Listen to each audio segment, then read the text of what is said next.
जय भीम. बुधवार दिनांक 24 सप्टेंबर 2025. सम्राट वाचनमध्ये हा पहिला लेख आहे. लेखाचं शीर्षक आहे संत सोयराबाई, नवरंग उधळणाऱ्या हिंदुस्थानी महिलांसाठी. संत चोखामेळा व संत सोयराबाई हे भारतीय इतिहासातील एकमेव संत जोडपे होते.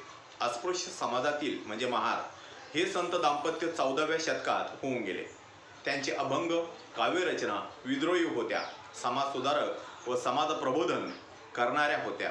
त्यांच्या काव्यरचना त्यावेळेचे कर्मठ ब्राह्मणांनी इतिहासातून गायब करण्याचे कुटील काम केले. तरीही सुधारणावादी संशोधकांनी संत चोखामेळा व संत सोयराबाई यांचे अभंग अथक परिश्रमाने शोधून काढून भारतीय इतिहासाला प्रदान केले. कृष्णाच्या प्रेमात पडलेल्या संत मीराबाईचा उदो उदो करणाऱ्या संस्कृतीला मीराबाईच्या 200 वर्षे आधी होऊन गेलेल्या संत सोयराबाईच्या विद्रोही रचना कशा समजणार? भारतीय इतिहासात सुधारणावादी संत सोयराबाई होऊन गेल्या हे किती नवरंग उधळणाऱ्या हिंदुस्थानी महिलांना माहीत आहे? किती जणींनी जाणून घेण्याचा प्रयत्न केला आहे? हा एका कर्तृत्ववान संत महिलांनीच केलेला अवमान नव्हे काय? भारतीय सनातनी संस्कृतीने नाकारलेल्या या संत दाम्पत्याच्या काव्यरचनांवर जगातील ख्यातनामा साहित्यिक Stuart Wallace, Sir John Eleanor Zelliot, Mikael Aktor आदींनी भरभरून लिहिले आहे.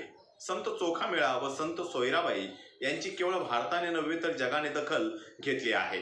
संत सोयराबाई आपल्या एका अभंगात म्हणतात की माणसाचे शरीर हे अस्वच्छ व प्रदूषित असू शकते, परंतु ज्ञान हे कधीही अस्वच्छ व प्रदूषित नसते, स्वच्छ व सुंदरच असते. हे नवरंग उधळणाऱ्या हिंदुस्थानी महिलांनो, केवळ नवरंगाचे नवीन कपडे घातले म्हणून शरीर स्वच्छ होत नसते. ज्ञान संपादन केले की मनाची सुंदरता वाढते. मन स्वच्छ व पवित्र असले तर शरीर आपोआपच सुंदर दिसते, प्रदूषित राहत नाही. स्वच्छ व सुंदर मनाच्या महिला विकासाच्या बाबतीत कधीही मागे राहत नाहीत.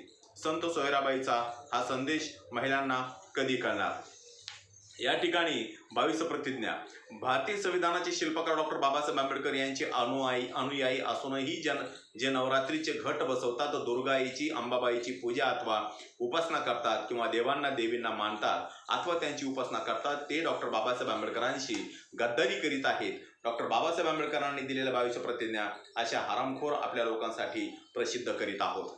नंबर 1, मी ब्रह्म विष्णू महेश यांना देव मानणार नाही किंवा त्यांची उपासना करणार नाही. 2, मी राम व कृष्ण यांना देव मानणार नाही किंवा त्यांची उपासना करणार नाही. 3, मी गौरी गणपती इत्यादी हिंदू धर्मातील कोणत्याही देवदेवतेस मानणार नाही किंवा त्यांची उपासना करणार नाही. 4, देवाने अवतार घेतला यावर माझा विश्वास नाही. 5, बुद्ध हा विष्णूचा अवतार होय, हा खोटा आणि खोडसळ प्रचार आहे असे मी मानतो. 6, मी श्राद्ध पक्ष करणार नाही, पिंडदान करणार नाही. 7, मी बुद्ध धम्माविरुद्ध कोणतेही आचरण करणार नाही. 8, मी कोणतेही क्रियाक्रम ब्राह्मणांच्या हातून करून घेणार नाही. 9, सर्व मनुष्य मात्र समान आहे असे मी मानतो. 10, मी समता स्थापन करण्याचा प्रयत्न करीन. 11, मी तथागत बुद्धाने सांगितलेल्या अष्टांग मार्गाचा अवलंब करीन. 12, तथागताने सांगितलेल्या 10 पारमिता मी पाळीन. 13, मी सर्व प्राणी मात्रावर दया करीन, त्यांचे लालन पालन करीन. 14, मी चोरी करणार नाही. 15, मी व्यभिचार करणार नाही. 16, मी खोटे बोलणार नाही. 17, मी दारू पिणार नाही. 18, ज्ञान म्हणजे प्रज्ञा, शील, करुणा या बुद्ध धम्माच्या 3 तत्वांची सांगड घालून मी माझे जीवन व्यतीत करीन. 19, माझ्या जुन्या मनुष्यमात्राच्या उत्कर्षाला हानिकारक असणाऱ्या व मनुष्यमात्राला असमान व नीच मानणाऱ्या हिंदू धर्माचा त्याग करतो व बुद्ध धम्माचा स्वीकार करतो. 20, हा सद्धम्म आहे अशी माझी खात्री पटलेली आहे.